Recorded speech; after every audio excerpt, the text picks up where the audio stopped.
Hello everyone. So আমাদের আজকের কনসেপ্টটা হলো হাইপারলেজার ফ্যাব্রিক বেসিকলি। সো আপনাদের থিওরিতে মোস্ট প্রবাবলি এখনো পাবলিক ব্লকচেইনই পড়ানো হচ্ছে, ইথিরিয়াম বা বিটকয়েন যেটা পড়ছেন।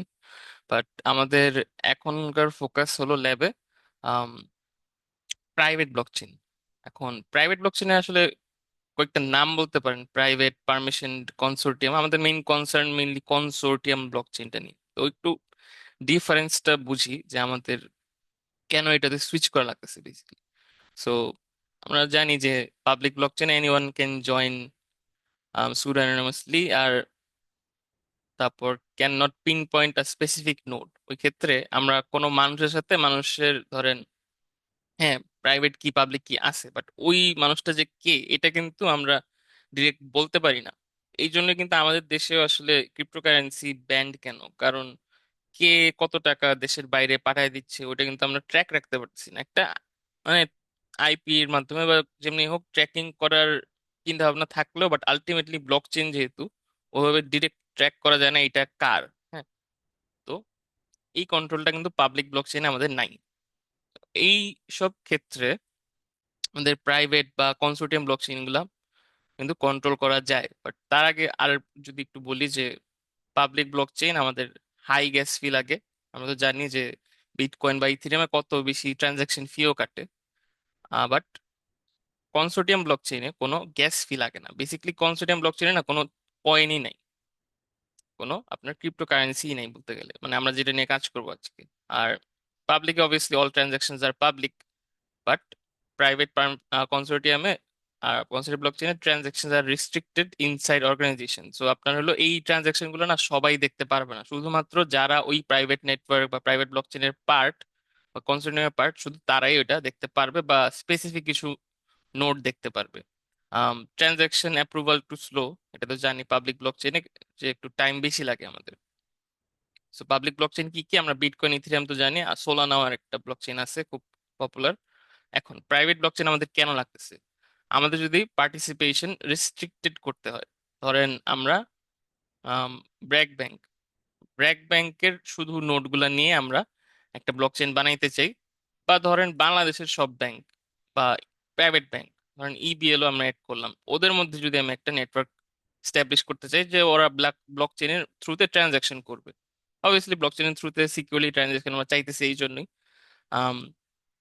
এই জন্য কনসোর্টিয়াম কনসেপ্ট আসে। কনসেপ্টের একটু পরে এক্সপ্লেন করছি। তো এই সব ক্ষেত্রে আমাদের মেইনলি প্রাইভেট বা কনসোর্টিয়াম ব্লকচেইনটা নিয়ে আসা লাগে। দেন এভরি নোড ইজ আইডেন্টিফাইবল। তখন আপনি ধরেন আপনার ব্যাংকের এমডি, সে তো জানে তার অন্যান্য অফিসাররা কে কি বা কার আইডি কি। ধরেন আপনি ব্র্যাকের কথা চিন্তা করলেও আমরা ধরেন অ্যাডজয়েন্ট লেকচারার অ্যাক্সেস করি, বাট রেজিস্ট্রার অফিস কিন্তু চাইলে আমাদের অনেক ইনফো নিতে পারে, মানে দে হ্যাভ অ্যাক্সেস করে না, but they have access, admin access আর কি বলতে পারেন। তো এই ক্ষেত্রে এইখানেও আসলে পারমিশন একটা লেভেল থাকে প্রাইভেট ব্লকচেনে। So in a sense private blockchain, আমাদের ব্লকচেনের যে একটা কনসেপ্ট ছিল যে অ্যানোনিমিটি বা ডিসেন্ট্রালাইজেশন, ওইটা থাকতেছে না, একটু এই জিনিসটা কিন্তু সেন্ট্রালাইজড হয়ে যেতেছে। But for the greater good এটা অ্যাকচুয়ালি দরকার আছে। কারণ হলো ধরেন বড় বড় কোম্পানিরা বা বড় বড় ব্যাংকরা, ওরা কিন্তু মোটা অঙ্কের অ্যামাউন্টের ট্রানজাকশন করে, রাইট? অনেক বড় অ্যামাউন্টের ট্রানজাকশন করে। ওই ক্ষেত্রে যদি আমরা পাবলিক ব্লকচেন বারবার ইউজ করতে থাকি, অনেক গ্যাস ফি যাবে। আর এমনিও ট্রানজাকশন তো অনেক টাইম কনজিউমিং, রাইট? বাট ব্যাংকে কিন্তু সবকিছু ইনস্ট্যান্ট হইতে হয়। ওই ক্ষেত্রে ব্যাংকগুলোর মধ্যে যদি একটা প্রাইভেট বা কনসোর্টিয়াম ব্লকচেন থাকে, ওই ক্ষেত্রে আপনার ইনস্ট্যান্ট ট্রানজাকশন হবে, কোনো চেইন মানে আপনার গ্যাস ফি লাগে না। তো এইসব কথা চিন্তা করেই আসলে আমাদের কনসোর্টিয়াম ব্লকচেন বা প্রাইভেট ব্লকচেন গুলা ইউজ করা হয়। তো আমরা আজকে যেটা ইউজ করবো সেটার প্রথমে যেটা নাম বললাম হাইপারলেজার ফ্যাব্রিক। এছাড়াও কর্ডা আরো অনেক কনসোর্টিয়াম বা প্রাইভেট ব্লকচেন আছে। তো হোপফুলি ডিফারেন্সটা আমরা একটু বুঝতে পারছি। আচ্ছা, so why are we choosing fabric? হ্যাঁ, তো আমরা ফ্যাব্রিক চুজ করতেছি কারণ fabric obviously open source, enterprise grade একটা permission distributed ledger technology use করে। ওইখানে নোন আইডেন্টিটি আছে, হ্যাঁ, ডিজিটাল আইডি যেটা, এটা নোন। ধরেন আমি মাহির, আমার ডিজিটাল আইডেন্টিটি বা পাবলিক কি সবার সবাই জানে, বা এটা যে মাহিরেরই আইডি, এটা সবাই জানে, ঠিক আছে? এটার উপর বেস করে অনেক কাজ করবে। ধরেন আমার প্রাইভেট কিটা কিন্তু কেউ জানে না, বাট পাবলিক কি সবাই জানে, এন্ড জানে আমার নাম মাহির। এই নাম জানাটা কিন্তু আগে ছিল না। এটা ধরেন আপনি আপনার ফ্রেন্ড জানেন, বাট নেটওয়ার্কে সবাই কি জানে? নেটওয়ার্কে সবাই কিন্তু পাবলিক ব্লক চেনে জানতো না, এখন সবাই জেনে গেল আর কি, যেহেতু এটা private blockchain. So issued by certificate authority. So একটা সার্টিফিকেট অথরিটি থাকবে। ধরেন আপনার কোম্পানির এইচআর আপনাকে একটা আইডি কার্ড দিল, তো ওর কাছ থেকে আপনি জিনিসটা পাইলেন, ও আপনার আইডিটা ইস্যু করলো, ও কিন্তু ট্র্যাকও রাখে যে আচ্ছা ওর আইডি ওইটার ধরেন একটা কোড থাকতে পারে, আপনার আরএফআইডি। সো আরএফআইডি কোনটা ট্র্যাক করা যায়। তো সে ধরেন পাঞ্চ করে ঢুকলো, পাঞ্চ করে বের হলো, ট্র্যাক করা যায় যে কখন আসলো কখন গেল, রাইট? সো আরো রিজন হলো obviously free to transact, there is no fabric coin, ফ্যাব্রিকের কোনো কয়েন নেই, এই জন্য ফ্রি যেহেতু আমাদের ইউজ করতেছি ফ্যাব্রিক। আর হলো প্রাইভেসি, এইটা একটা গুরুত্বপূর্ণ পয়েন্ট যে আপনার ফ্যাব্রিকের একটা গুড ফিচার, যে ওর একটা ইউনিক সেলিং পয়েন্ট বলতে পারেন, যে ওর মধ্যে চ্যানেল ফিচারটা আছে। চ্যানেলটা কি? Is a private communication medium basically. তো এইটার একটু পরে আমরা বেটার বুঝতে পারবো একটা সিমুলেশন দেখলে। বাট বেসিকলি দুইটা কোম্পানির মধ্যে ধরেন ব্র্যাক ব্যাংক আর ইবিএল, ওরা পার্সোনালি কিছু ট্রানজাকশন করতে পারবে। যদিও আমি বলে থাকি যে ধরেন ডিবিবিএল, ওদের মধ্যে একটা কনসোর্টিয়াম, যে ওরাও কিন্তু আমার ট্রানজাকশন দিচ্ছে বা পাবলিক প্রাইভেট ব্লকচেনে কমিউনিকেশন করছে। ধরেন তিনটা কোম্পানি কমিউনিকেশন করতেছে, ধরেন এইভাবে এইভাবে, বাট ওদের মধ্যে আরেকটা পার্সোনাল লিঙ্ক আপ আছে, যে আচ্ছা এমন কিছু ট্রানজাকশন করবো যেটা আসলে এটা ডিবিবিএল, তো হ্যাঁ ডিবিবিএলও দেখতে পারবে না। হ্যাঁ, তো এরকমও যে একটা অপশন করা যায় চ্যানেলের, এটা হলো আপনার ফ্যাব্রিকে আছে। Then control multiple organization maintain and control it. আগে কি হইতো, পাবলিক নোটগুলা থাকতো, ওদের মধ্যে কন্ট্রোল থাকতো, রাইট? তো যতগুলা পাবলিক নোট, ওরা যদি একটা জিনিসকে ভ্যালিডেট করে মোর দেন হাফ, তাহলে ওইটা কি একটা ভ্যালিড ট্রানজাকশন হয়ে যায়। বাট এইখানে মাল্টিপল অর্গানাইজেশন হেড বা অর্গানাইজেশন গুলা নিজেরা মেনটেন করে পুরো জিনিসটা। একটা ব্লকচেনের নোড কয়টা থাকবে, কয়টা ধরেন মাইনার তো থাকে না, মাইনার বদলে কি থাকে ওটা একটু পরে বলতেছি। তো এইসব জিনিস কন্ট্রোল করে আপনার অর্গানাইজেশন গুলা। দেন স্মার্ট কন্ট্রাক্ট তো আমরা সলিডলি পড়ছি, বাট এই ক্ষেত্রে প্রাইভেট ব্লকচেনের স্মার্ট কন্ট্রাক্ট গুলাকে বা কনসোর্টিয়ামে চেইন কোড বলা হয়, ঠিক আছে? এখন থেকে আমরা স্মার্ট কন্ট্রাক্ট বলবো না, চেইন কোড বলবো। বাট চেইন কোডটা লেখা হয় আপনার অনেক ল্যাঙ্গুয়েজে, বাট উই প্রেফার জাভাস্ক্রিপ্ট। হ্যাঁ, জাভাস্ক্রিপ্ট ছাড়াও আপনারা আসলে গোতে লিখতে পারবেন, দেন টাইপ স্ক্রিপ্টে লিখতে পারবেন, বাট আমরা জেএস প্রেফার করতেছি, যেহেতু আপনারা প্রথম দিকে শিখছেনি জাভাস্ক্রিপ্ট। আচ্ছা, লাস্টলি ফ্যাব্রিক অনেক ফাস্ট। আপনার দেখেন পার সেকেন্ড 3500 ট্রানজাকশন কমপ্লিট করতে পারে। সো এইটার সাথে একটু জাস্ট পাবলিক ব্লকচেন হলে একটু কম্পেয়ার করেন, বিটকয়েন মাত্র 3 থেকে 5টা পার সেকেন্ড। বুঝতেছেন কত কম? আর ইথিরিয়াম 10টা transaction per second. So same টাইমে ও হলো 3500টা ট্রানজাকশন কিন্তু ভ্যালিডেট করতে পারতেছে বা কমপ্লিট করতে পারতেছে। সো বুঝতেছি আমাদের ব্যাংকের বড় বড় ট্রানজাকশন বা ব্যাংকের ইন্টারনাল ট্রানজাকশন তো অনেক হইতেই থাকে। আর এখানে কিন্তু শুধু টাকা ট্রান্সফার না, অনেক ইনফরমেশন ট্রান্সফার হয়, যেটা কিন্তু আলটিমেটলি ট্রানজাকশন। সো এইগুলাও আমাদের কিন্তু প্রাইভেট ব্লকচেনে অবভিয়াসলি বেটার পারফর্মিং। বাট ওই যে একটা মেইন কনসার্ন যেটা, যে সেন্ট্রালাইজেশন হয়ে যাচ্ছে বা আপনার ধরেন অ্যানোনিমিটি থাকতেছে না, ওইগুলা যদি একটু স্যাক্রিফাইস করতে পারেন, ওই ক্ষেত্রে প্রাইভেট ব্লক চেইন বা ওইটা আপনার ইন্ডাস্ট্রিতে ইউজ হয়, ইন্ডাস্ট্রিয়াল ইউসেজে। ইউজুয়াল সাধারণ জনগণের ইউসেজের জন্য আসলে প্রাইভেট ব্লক চেইন না। হুম, এখন একটা সিমুলেশন আছে, ওইটায় যাওয়ার আগে আমি আসলে কি কি নোড আছে ফ্যাব্রিক এটা একটু বুঝাতে চাই। সেটা হলো আপনার অনেক ধরনের নোড আছে, মানে অনেক ধরনের নোড আছে যাদের রোল আছে, কিছু স্পেসিফিক রোল। তো মেইনলি নোড কিন্তু সব পিয়ার নোড, রাইট? যে আমার একটা ব্লক চেইন আছে, যেটার রেকর্ড আমি সবার কাছে রাখলাম, সবাই পিয়ার নোড না? সবাই কিন্তু পিয়ার নোড, ওদের মধ্যে ইনফরমেশনটা থাকে। তো প্রত্যেকটা নোডই পিয়ার নোড, বাট কিছু স্পেসিফিক রোল আছে, যেমন সার্টিফিকেট অথরিটি, যেটা ফার্স্টেই বললাম। সার্টিফিকেট অথরিটি কি করে? সার্টিফিকেট ইস্যু করে একটা নেটওয়ার্কে বা একটা অর্গানাইজেশনের। বেসিক্যালি অর্গানাইজেশনদের সার্টিফিকেট অথরিটি হয়, যে মাহিরকে একটা আইডি দিলাম বা স্যামুয়েল স্যারকে একটা আইডি দিলাম। তো একটা ট্রাস্টেড সার্টিফিকেট অথরিটি, আপনার কোম্পানি ধরেন একটা আরেকটা কোম্পানির সাথে বা আরেকটা জাস্ট ভেন্ডরের সাথে ইয়া করছে, যে ওরা শুধু আমার আইডি দিতে পারবে, আর কোনো থার্ড পার্টি আমাদেরকে আইডি দিতে পারবে না। সো এরকম হলো সার্টিফিকেট অথরিটি। এটা বলতে পারেন আমাদের দেশের পাসপোর্ট অফিসের মতন, যে পাসপোর্ট অফিসের পাসপোর্টে শুধু আমরা ভ্যালিড হিসেবে গণ্য করছি। নীল খাতের পাসপোর্ট না। সো এটা কাইন্ড অফ এরকম। আচ্ছা, দেন আছে আপনার মেম্বারশিপ সার্ভিস প্রোভাইডার। এটা আসলে নোড না, এটা অ্যাকচুয়ালি একটা ফোল্ডার। হ্যাঁ, একটা ইনফরমেশনের ফোল্ডার, ইনফো ফোল্ডার। এইখানে কি থাকে? এইখানে হইলো আমার সাথে ট্রাস্টেড কারা। ধরেন আমি আম,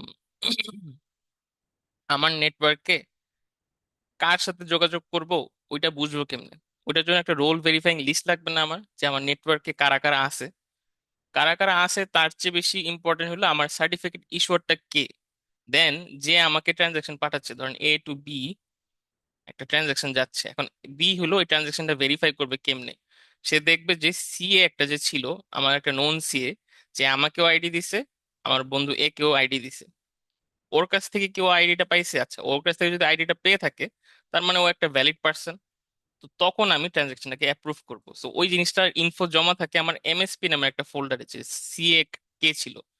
হ্যাঁ, মানে আমাদের এখন ভ্যালিড সিএ কে, বা এমন হইতেও পারে যে আমাদের সিএ কোনো কারণে আপনার খারাপ হয়ে গেছে, বেসিক্যালি উল্টাপাল্টা আইডি দিতেছে, সবাইকে আইডি দিতেছে, তখন আমি কি ওই সিএটাকে বাদ দিয়ে দিলাম, ওখানে একটা নতুন সিএ নিয়ে আসলাম।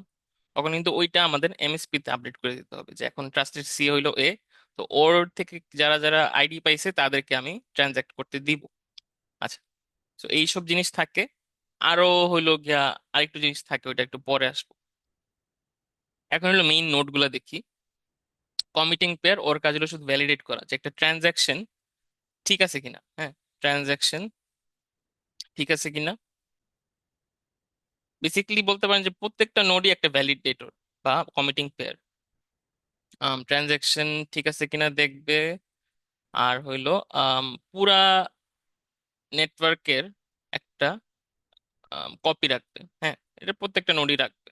এটা কি মানে যে কোনো ব্লকচেনে এরকম না যে নোডগুলা, মেইন নোডগুলা কিন্তু আপনার বেসিক্যালি ব্লকচেনে, বিটকয়েনের ক্ষেত্রে ফুল নোড বা ইথেরিয়ামের ক্ষেত্রে, তো এটা বলতে পারেন ফুল নোডের সাথে আপনি কম্পেয়ার করতে পারেন।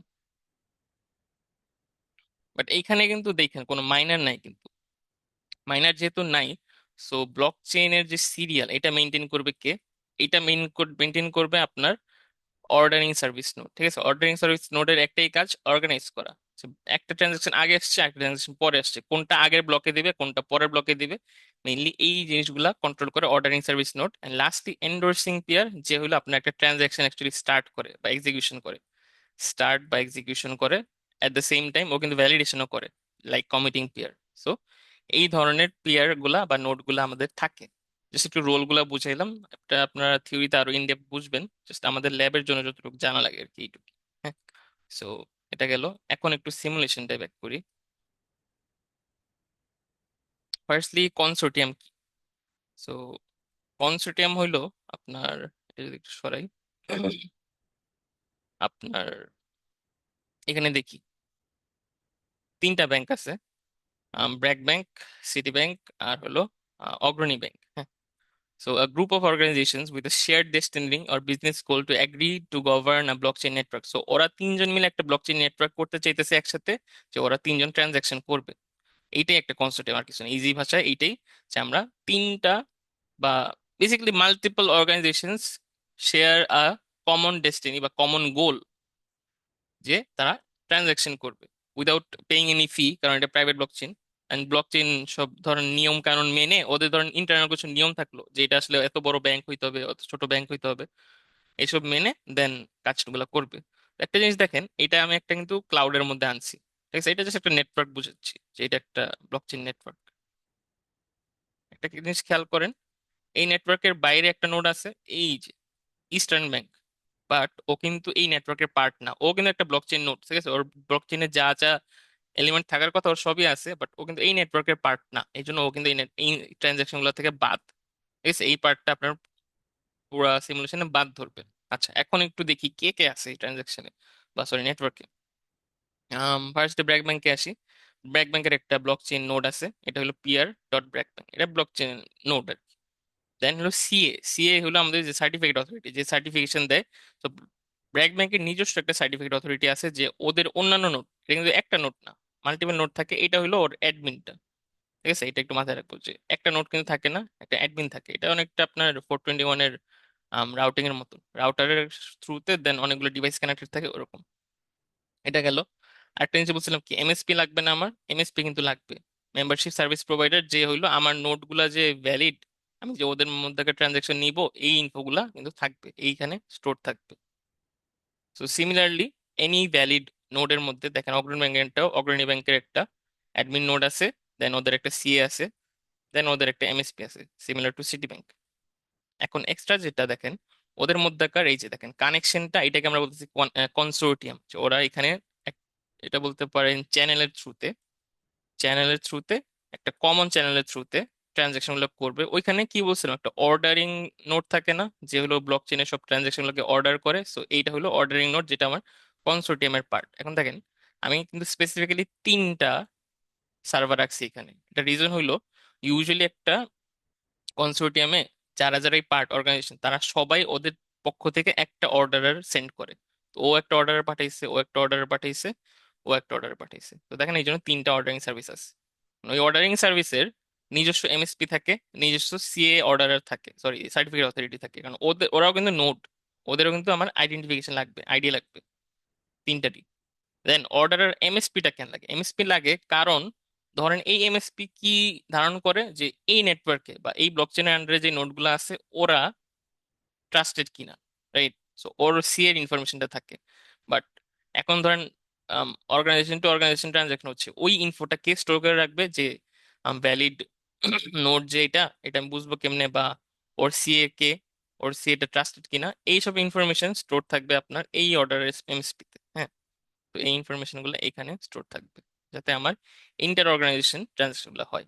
সো হোপফুলি জিনিসটা বুঝছি, একটু কমপ্লেক্স মনে হতে পারে যেহেতু নিউ কনসেপ্ট, বাট আপনারা আবার একটু রেকর্ডিং প্লেব্যাক করে দেখবেন, বা সাদেক স্যার তো আপনাদের থিওরিতে পড়াবি, তখন ওই জিনিসটা বুঝবেন। So this is a consortium. তো এখন এই কনসোর্টিয়াম যে আমরা স্পেসিফিক্যালি দেখলাম, এই কনসোর্টিয়ামে যদি আমরা কোনো ট্রানজাকশন করি বা একটা ব্লকচেন এস্টাবলিশ করে ফেলি, তখন ওইটাকে বলবো আমরা একটা সিঙ্গেল চ্যানেল। এইটাকে বলবো স্পেসিফিক্যালি একটা সিঙ্গেল চ্যানেল কনসোর্টিয়াম। হ্যাঁ, সিঙ্গেল চ্যানেল কেন?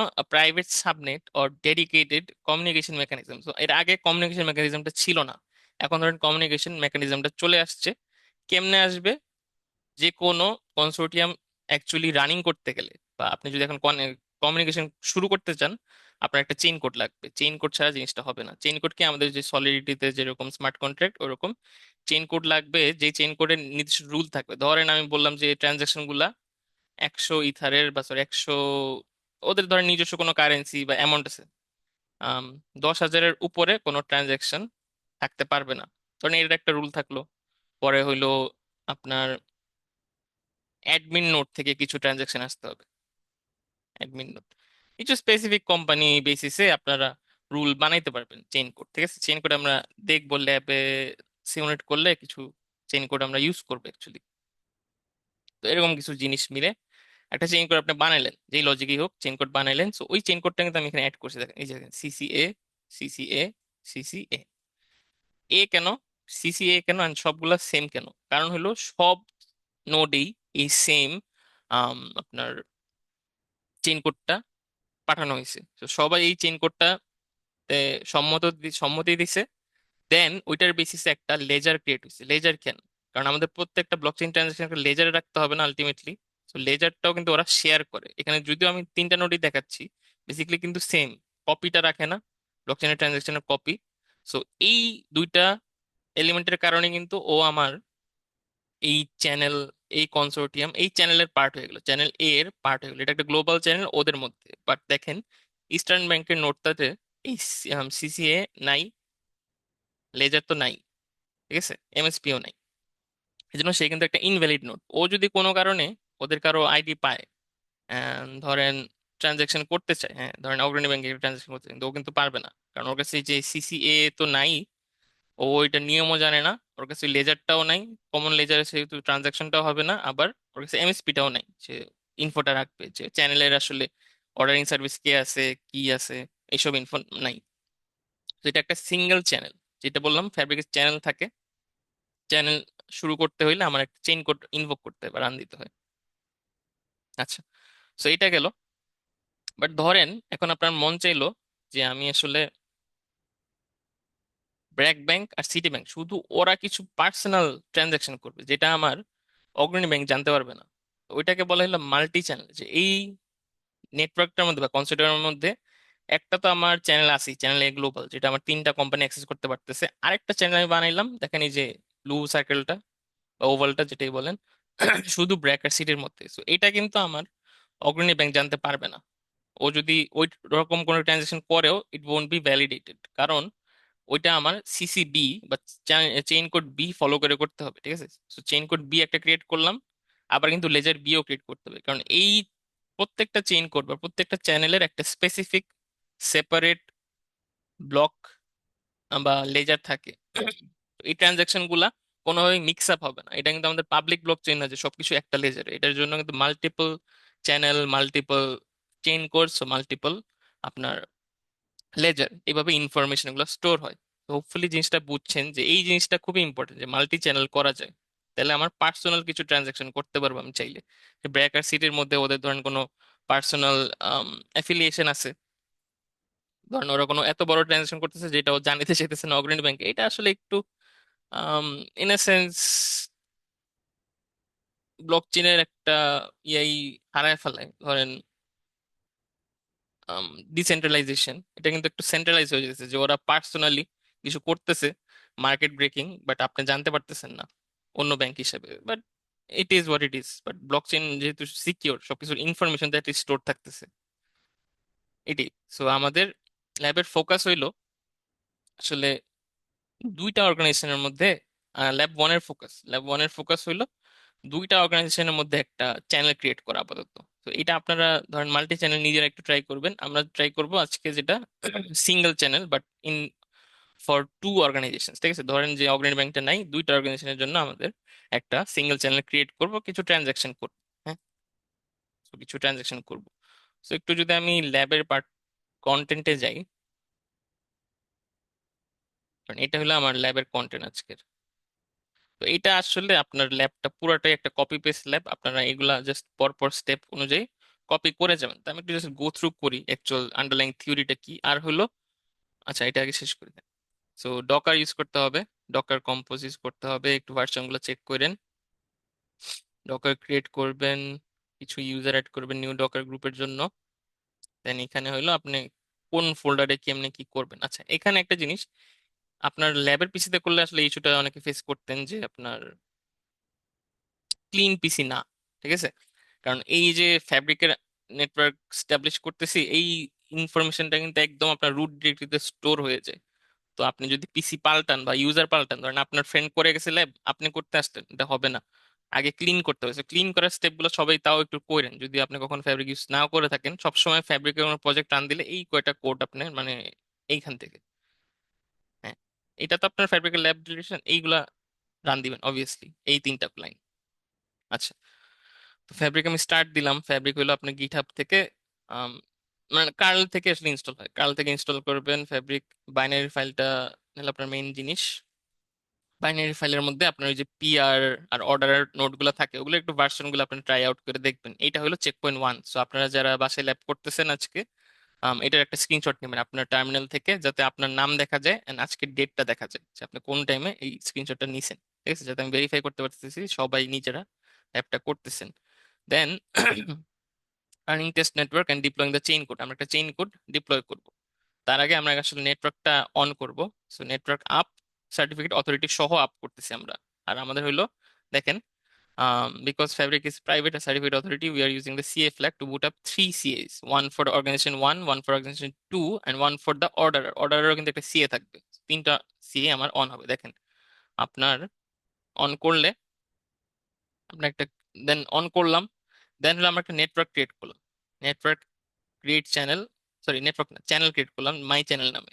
দেখেন মাই চ্যানেল ক্রিয়েট হলো, অর্ডারার গুলা অ্যাড হইলো, পিআর গুলা অ্যাড হইলো। বেসিক্যালি এটা আপনার একটু ভেরিফাই করে দেখবেন যে অনেকগুলা কোড আসবে লগে টার্মিনালে, যে এগুলো আসছে কিনা। দেন ডকার পুল দিয়ে আমরা একটা এনভায়রনমেন্ট আমরা পুল করে নিয়ে আসবো আর কি, ফ্যাব্রিক নোড জেস চেইন কোন এনভায়রনমেন্ট, যেখানে আমাদের কোডটা রান করবে। সো আমাদের মেইন কনসার্ন হলো আম, আপনার চেইন কোড নিয়ে, চেইন কোডটা আমরা করব। চেইন কোডের নাম হলো বেসিক। এটা অলরেডি একটা বিল্ট ইন চেইন কোড, আপনাদের নিজের আপাতত এই ল্যাবের জন্য লেখা লাগতেছে না। আপনারা প্রজেক্টে কিছু চেইন কোড এডিট করবেন, আপাতত লাগতেছে না। Due to the deployed by the deploy CC part. হ্যাঁ, আর হলো জাভাস্ক্রিপ্ট আমরা মেনশন করে দিয়েছি এই ল্যাঙ্গুয়েজ। আপনি যদি গো লেখেন গোতে হয়ে যাবে, টাইপস্ক্রিপ্ট লিখলে টাইপস্ক্রিপ্ট, বাট আমরা প্রিফার করতেছি জাভাস্ক্রিপ্ট। তো এই ল্যাবটা জাভাস্ক্রিপ্টের জন্যই ডিজাইন করা। এখন আপনার নেটওয়ার্কে কেমনে ইন্টারাকশন করবেন, আচ্ছা এইটা পুরাটা একসাথে কপি করবেন, দেন পেস্ট করবেন, ঠিক আছে, আপনারা টার্মিনালে। তো এখানে আমাদের মেটামাস্ক নাই যেহেতু, আমরা কিছু কমান্ড এক্সপোর্ট করব, যে we are telling the terminal exactly where our organisation one script of ID batch is. তো আপনি যদি একটা পাবলিক ব্লক চেইন থাকতো তাহলে কিন্তু নিজে নিজে করতে পারতেন, ধরেন আপনার মেটামাস্ক দিয়ে। বাট এখানে টার্মিনালের থ্রুতে আপনি বলে দিবেন যে অর্গানাইজেশন ওয়ান কোনটা, কে কি। তো এগুলো একটু আপনার নিজেরা স্টাডি করবেন কোনটা কি হইতেছে। এগুলো আসলে কেউ যদি প্রাইভেট ব্লকচেন নিয়ে হায়ার লেভেলের কাজ করতে চায় বা রিসার্চ করতে চায়, ওই ক্ষেত্রে এগুলো নিয়ে একটু স্টাডি করলে ভালো বুঝতে পারবেন। এটা গেল। আচ্ছা, এখন চেইন কোড ডিপ্লয় হয়েছে, ঠিক আছে, আমি আসলে আগে ভ্যালিডেট করলাম যে সবাই এটাতে রাজি কিনা। দেন ইনভোক, ইনভোক হলো ওইটার কোনো ফাংশন ইউজ করা, ঠিক আছে। ইনভোক মানে হলো কোনো ফাংশন ইউজ করা। চেইন কোডটা আমাদের ডিপ্লয় হয়ে গেছে, নেটওয়ার্কে সবার কাছে পৌঁছে গেছে। দেন ইনভোক মানে যে কোনো একটা ফাংশন কাজ করা না, আমাদের ফাংশনটা হইলো আপনার আম, আচ্ছা না, ইনভোক, হ্যাঁ ইনভোক ঠিক আছে, ফাংশন এস্টাবলিশ করতেছি আমরা। Organisation, organisation function init ledger initialise করলাম আমরা আপনার চেইন কোডটা। সো লোকাল হোস্ট হলো 705 connects two order to this network. এখন আমরা দেখতে চাইতেছি এটা হলো অ্যাসেট ট্রান্সফার, ঠিক আছে। আমাদের এটা ছিল একটা বেসিক অ্যাসেট ট্রান্সফার। সো আমরা এখন যেহেতু চেইন কোডটা আপনার ইনভোক হয়ে গেছে, এখন দেখতে যে চেইন কোডের থ্রুতে আমরা কি পাইলাম। সো কোয়েরি একটা দিলাম কি আপনার গেট অল অ্যাসেটস, ঠিক আছে। আমরা হইলো কি কি অ্যাসেট ক্রিয়েট হয়েছে, অ্যাসেট মানে কোনো কিছু সম্পত্তি। হ্যাঁ, সো কোয়েরিতে আমরা সম্পত্তিটা দেখতে পারবো, যে এটা রান দিলে দেখবেন যে আপনাদের টার্মিনালে এরকম আসছে। অ্যাপ্রেইজড ভ্যালু 300 এলো বাজার মূল্য, কালার ব্লু, আইডি হলো অ্যাসেট ওয়ান, ওনার হলো টোমোকো, সাইজ 5, ডগ টাইপ অ্যাসেট। আচ্ছা, এই পার্টটুক একটা অ্যাসেট, এটা মানে হইলো টোমোকো একটা মানুষ যার হলো অ্যাসেট ওয়ান আছে, সে অ্যাসেট ওয়ানের মালিক, যেটার কালার ব্লু, যেটার মার্কেট প্রাইস 300। এরকম কিছু ডামি ভ্যালু ক্রিয়েট হয়ে গেছে। তো আপনাদের প্রজেক্টের ক্ষেত্রেও এরকম কিছু জিনিস নিয়ে আপনারা কাজ করবেন। এখন ধরেন আমি ওনারশিপ ট্রান্সফার করতে চাইছি, টোমোকো বাদ দিয়ে অন্য কাউকে দিতে চাইতেছি। তো এরকম আমরা করব, ঠিক আছে। So notice we use invoke when we want to write or modify data। আমরা রাইট বা মডিফাই করতে গেলে ডাটা ইনভোক করি। দেন কোয়েরি তো কোয়েরি জাস্ট আমার ডাটা রিড করে, আর কিছু করে না, কোনো মডিফাই করে না। তো এখন আমরা ইনভোক করব কি বা ডাটা এডিট করব কি, যে আমার for example transfer asset 6 to Christopher. Asset 6 এর মালিক এখন কে দেখি, এখানে যদি একটু জুম করি, এই যে অ্যাসেট 6 এর ওনার হলো এখন মাইকেল, এটা আমি চেঞ্জ করে করতে চাইতেছি ক্রিস্টোফার। তো এই লাইনগুলোর থ্রুতে এই জিনিসটা হয়েছে। এই যে দেখেন, ট্রান্সফার অ্যাসেট একটা ফাংশন, এটা ওদের বিল্ট ইন ছিল আর চেইন কোডের। তো চেইন কোডে আপনার মেনশন করতে হবে, আর ওগুলা মাথায় রাখতে হবে যে কি কি ফাংশন ছিল। অ্যাসেট 6 কার কাছে যাবে, এখন ক্রিস্টোফার, এটা রান হইলো। দেন এরকম একটা শো করবে যে আপনার স্ট্যাটাস 200, হ্যাঁ পেলোড ছিল মাইকেল। এখন দেখেন এই কোয়েরিটা যদি আমি আবার রান দিই, বাট এবার শুধু আমি যদি অ্যাসেট 6 এর ওনার দেখতে চাই, দেখবেন যে ওনার কিন্তু ক্রিস্টোফার হয়ে গেছে। তো এইটাই আমাদের আসলে ল্যাবের টার্গেট ছিল, যে দুইটা অর্গানাইজেশনের পার্ট যে কিভাবে অ্যাসেট ট্রান্সফার করতে পারি। তো এইটা এখন একটা অর্গানাইজেশনের জন্য হইলো। এখন এই সেম জিনিসটা আমি অর্গানাইজেশন টু ওর জন্য দেখবো। তা ধরেন আমি টেস্ট নেটওয়ার্কে গেলাম, এখন এখানে একটু চেঞ্জ করছি, কি আমি এখন অর্গানাইজেশন টু এর জন্য আমার টার্মিনালে সবকিছু জানাই দিচ্ছি, যে একটা নতুন লোকাল হোস্টে আনতেছি কারে, অর্গানাইজেশন টু রে। অর্গানাইজেশন ওয়ান এর জন্য আমি কিন্তু ট্রানজাকশনটা করছি, এখন টু রে আনলাম। টু এখন এই চ্যানেলের পার্ট, ওর কাছে চেইন কোডটা আছে, সবকিছু আছে, ওই চ্যানেলের পার্ট। ও জাস্ট একটু দেখবে যে আর আর একটা জিনিস, without closing the terminal. So আপনার অর্গানাইজেশন ওয়ান এর টার্মিনালটা অফ করবেন না, আরেকটা টার্মিনাল খুলে অর্গানাইজেশন টুটা এস্টাবলিশ করবেন। করে দেখবেন যে ওরা যেহেতু সেম চ্যানেলের পার্ট, ও কি পুরানো ট্রানজাকশন দেখতে পারেন কি, আমি এটাই উদ্দেশ্য। সো এইটা অর্গানাইজেশন টু এর টার্মিনাল থেকে রান দিবেন, দেখবেন যে সেম ক্রিস্টোফার যে এটার ওনার, এটা দেখা যেতেছে। এটার মাধ্যমে আমি বুঝলাম কি, যে আমাদের আসলে দুইটা অর্গানাইজেশন সিঙ্ক আছে, দুইটা অর্গানাইজেশন একই চ্যানেলের আন্ডারে আছে, ঠিক আছে? তো আপনারা এগুলো রান দিয়ে নিজেরা একটু ভিজুয়ালাইজ করবেন। এটা হলো আপনার চেক পয়েন্ট 3। হ্যাঁ, তো এই পার্টটা আপনারা দেখাবেন, স্ক্রিনশট তুলে দেখাবেন, ফুল স্ক্রিনশট তুলতে হবে। এখন লাস্টলি এটা একটু বুঝার আছে বিষয়টা। আমরা আসলে যেটা বললাম, এমএসপি থাকে, দেন পাবলিক কি প্রাইভেট কি থাকে না, ওগুলা আসলে কেমনে থাকে, এমএসপির ফোল্ডারে এই জিনিসগুলো কেমনে থাকে এটা একটু দেখি। তো ট্রি একটা কমান্ড আছে আপনার, লাইব্রেরি ডাউনলোড করতে হয়, এটার থ্রুতে জিনিসটা দেখা যায়। তো ট্রি এর মধ্যে organisation, peer organisation, organisation one example, organisation one এর অ্যাডমিনের এমএসপি আমি দেখতে চাইতেছি, ওইটার মধ্যে কি আছে। এমএসপি ফোল্ডারটা আমি যদি রান দিই, এই স্ট্রাকচারটা দেখাবে। এই স্ট্রাকচারটার মধ্যে সাইন সার্চ দিয়ে শুরু করি। সাইন সার্চ একটা ফোল্ডার আছে, এটার মধ্যে crt.pm এটা একটা ফাইল আছে। এই জিনিসটা কি? দিস ইজ ইয়োর পাবলিক কি which is shared with this network. তো এই নেটওয়ার্কের সবাই জানে যে আপনার পাবলিক কি এইটা। তো আপনি যে একটা সিএ বা admin of the organisation one, ওটার পাবলিক কি যে সবাই জানবে, এইটাই সেটা, ঠিক আছে? এই ইনফোটা এখানে স্টোর থাকে। Then key store folder, this is your private key which is use to sign transaction. আপনি যে একটা সিএ, আপনি যে অন্যদের সার্টিফিকেট সাইন করবেন, এই প্রাইভেট কি দিয়ে সাইন করবেন। এখন আপনি বলতে পারেন যে প্রাইভেট কি দেখা যেতেছে কেন? কারণ আপনি কিন্তু অ্যাডমিন হিসেবে জিনিসটা অ্যাক্সেস করছেন, তো অ্যাডমিন তো নিজের প্রাইভেট কি দেখতে পারবে। আর হলো গিয়া sart.pm এ পাবলিকলি ইনফরমেশনটা থাকে। এখন আরেকটা জিনিস এখানে আছে যেটা আসলে এখানে লিখি নেই, সেটা হলো CA search localhost 705 CA organisation 1.pm। এইখানে কি থাকে? এইখানে থাকে আপনার আম, বলতে পারেন যে সিএর যে ডোমেইনটা, হ্যাঁ, সি এর যে ডোমেইনটা, এটার ইনফরমেশন। তো এটা আমাদের কেন লাগবে?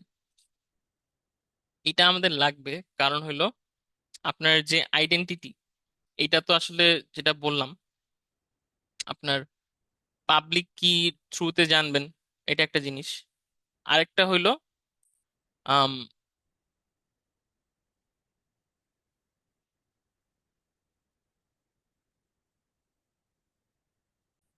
আচ্ছা, একটা জিনিস একটু মনে হয় মিস ইন্টারপ্রেট হয়েছে। আচ্ছা, সিএ সার্চ এটার মধ্যে থাকে হইলো আপনার পাবলিক কি বা পাবলিক ইনফরমেশন, যে এই সিএটা আমার হইলো গিয়ে ভেরিফাই করতেছে। সো এই লোকাল হোস্ট থেকে যদি কোনো কিছু সাইন করে আসে, এই যে ইস্যুয়ার পাবলিক কি, ইস্যুয়ার রিভোকেশন পাবলিক কি, এগুলা ইনফরমেশন আমার সিএস আর্টসে বেসিক্যালি পাবলিক ডোমেইনটা থাকে, যেটার থ্রুতে যে কেউ বুঝতে পারবে যে এটা আসলে সি এর একটা ট্রানজাকশন। এখন সি এর নিজস্ব পাবলিক কি, এটা হলো ও যদি কখনো ট্রানজাকশন করতে চায়, এটা আসলে একটু মিস ইন্টারপ্রেট হয়েছে। ওইটা হলো আমার সাইন সার্চে থাকে, আর হলো কি স্টোরে থাকে প্রাইভেট কিটা, ঠিক আছে? সো মেনলি এইটার থ্রুতে সবাই জানতে পারবে যে এই ইনফরমেশনের থ্রুতে যে এটা আসলে একটা রুট সি এর ইনফরমেশনটা এখানে থাকে। এন্ড ওর নিজস্ব নোট হিসেবে যে ইনফরমেশন পাবলিক কি প্রাইভেট কি ওইটা থাকে এইখানে। So this is different kind of and this is different. হ্যাঁ, সো এইভাবে জিনিসগুলো আপনারা বুঝবেন। এখন বলতে পারেন যে এটা আসলে অর্গানাইজেশন ওয়ান এর জন্য, তো ও যদি এখন অর্গানাইজেশন টু এর কোনো কিছু কি ভেরিফাই করছে, ওটা কেমনে হয়? ওইটা আসলে এই সব ইন্টারনাল ফোল্ডারে হয় না। ওইটা যে আমরা ওই যে স্লাইডে দেখি, স্লাইডে দেখেন একটা কনসোর্টিয়ামের সিএ ছিল না, তার কাছে ইনফরমেশন থাকে অন্যান্য সিএ দের, যাতে সে ইন্টার অর্গানাইজেশন ট্রানজাকশন করতে পারে, ঠিক আছে? সো এইটা হোপফুলি বুঝছেন আপনারা। তো এইটাই আমাদের ফ্যাব্রিকের ল্যাব ওয়ান। ল্যাব টু তে আমরা আসলে, আচ্ছা লাস্টে চেকপয়েন্ট 4 তো করবেন, লাস্টে সবাই নেটওয়ার্ক ডাউন দিবেন। নেটওয়ার্ক ডাউন না দিলে আসলে পরে ফ্যাব্রিকের কোনো কাজ করতে পারবে না, অনেক ইস্যুতে পড়বে। আর এমনি যদি পুরো ইনফরমেশনটা দেখতে চান, এখানে সোর্সে আছে, ফ্যাব্রিকে আরো অনেক কিছু ইন দেওয়া আছে ডকুমেন্টেশন। সো এটা আমাদের ল্যাব ওয়ান। আমরা আসলে এটা একটা টেস্ট নেটওয়ার্ক টেস্ট করছি ফর টু অর্গানাইজেশনস, একটা কনসোর্টিয়ামের। এখন এরপর ল্যাব টু যেটা হবে, আমরা একটু কিছু জিনিস রিভিজিট করব, আপনাদের একটু ফ্যামিলিয়ারাইজ করবো ফ্যাব্রিকের কনসেপ্টের সাথে, আর হলো একটা ফ্যাব্রিকের প্রজেক্ট আমরা রান দিব, ঠিক আছে? তো ওই প্রজেক্টের উপর বেস করেই আপনারা আসলে প্রজেক্ট নিজেদেরটা বানাবেন। তো আপনারা চাইলে যে প্রজেক্ট আমরা দিয়ে দিব ওইটাই এডিট করতে পারেন। এন্ড অবভিয়াসলি প্লিজ সবাই একটু উবুন্টু ইউজ করেন। অনেকে দেখলাম উইন্ডোজ ইউজ করছেন, প্লিজ উইন্ডোজ ইউজ করেন না। ফ্যাব্রিকের ক্ষেত্রে অ্যাটলিস্ট ফ্যাব্রিক জিনিসটা কিন্তু স্টেবল না, একটু ইনস্টেবল। এটা সবকিছু লিনাক্সের উপর মানে স্টেবল কাজ করে। তাও আমরা যেই ভার্সনটা দিতেছি শুধুমাত্র ওই ভার্সনটাই আপাতত স্টেবল আছে। ওই প্রজেক্টগুলো এখন অনেকটাই মডিফিকেশন চেঞ্জ হয়েছে। সো অন্য অন্য যদি আপনি লাইব্রেরি নিয়ে আসেন বা ভার্সন নিয়ে আসেন নাও কাজ করতে পারে, ঠিক আছে? তো ওইটার জন্য আপনারা 1 সপ্তাহের মতো টাইম পাবেন। ওইটা আসলে খুব বড় কিছু না, 1-2 ঘন্টা যদি দুই একজন বসেন তাই আপনার প্রজেক্টটা হয়ে যেতেছে। বাট আপনাদের ভাইভাতে কিন্তু এখান থেকেও কোশ্চেন আস্ক করা হইতে পারে, বা আপনাদের নর্মাল প্রজেক্টের ফিচার থেকে তো আস্ক করা হইতে পারি। কারণ হলো ফ্যাব্রিকের কনসেপ্টটা বোঝাটা ইম্পর্টেন্ট। এই ফ্যাব্রিকের কিন্তু আপনারা খুব সারফেস লেভেলে দেখলেন, এটা আসলে রিসার্চে অনেকে ইউজ করেন, আমরা নিজেরও থিসিসে ফ্যাব্রিক ইউজ করা লাগছে। সো কনসোর্টিয়াম ব্লকচেইন, কারণ বাংলাদেশের ক্ষেত্রে আপনারা পাবলিক ব্লকচেইন নিয়ে তো ওইভাবে কাজ করতে পারবেন না, এক্ষেত্রে প্রাইভেট বা কনসোর্টিয়াম ব্লকচেইন নিয়ে যতটুকু কাজ আগানো যায় আর কি। ঠিক আছে। সো আজকের ল্যাব মোটামুটি এই পর্যন্তই। আপনারা হইলো এই ল্যাব 1-এর ডকটা ফুললি করবেন, চেক পয়েন্ট ওয়াইজ স্ক্রিনশট নিবেন, যাতে আপনার টার্মিনাল সহ আপনার নাম সহ আর আজকে ডেট টাইম সহ আমি দেখতে পারি। দেন হলো যেই ডেডলাইন দেওয়া থাকবে ওটার মধ্যে সবার জমা দিতে হবে। ঠিক আছে, so that's all from me for fabric lab 1।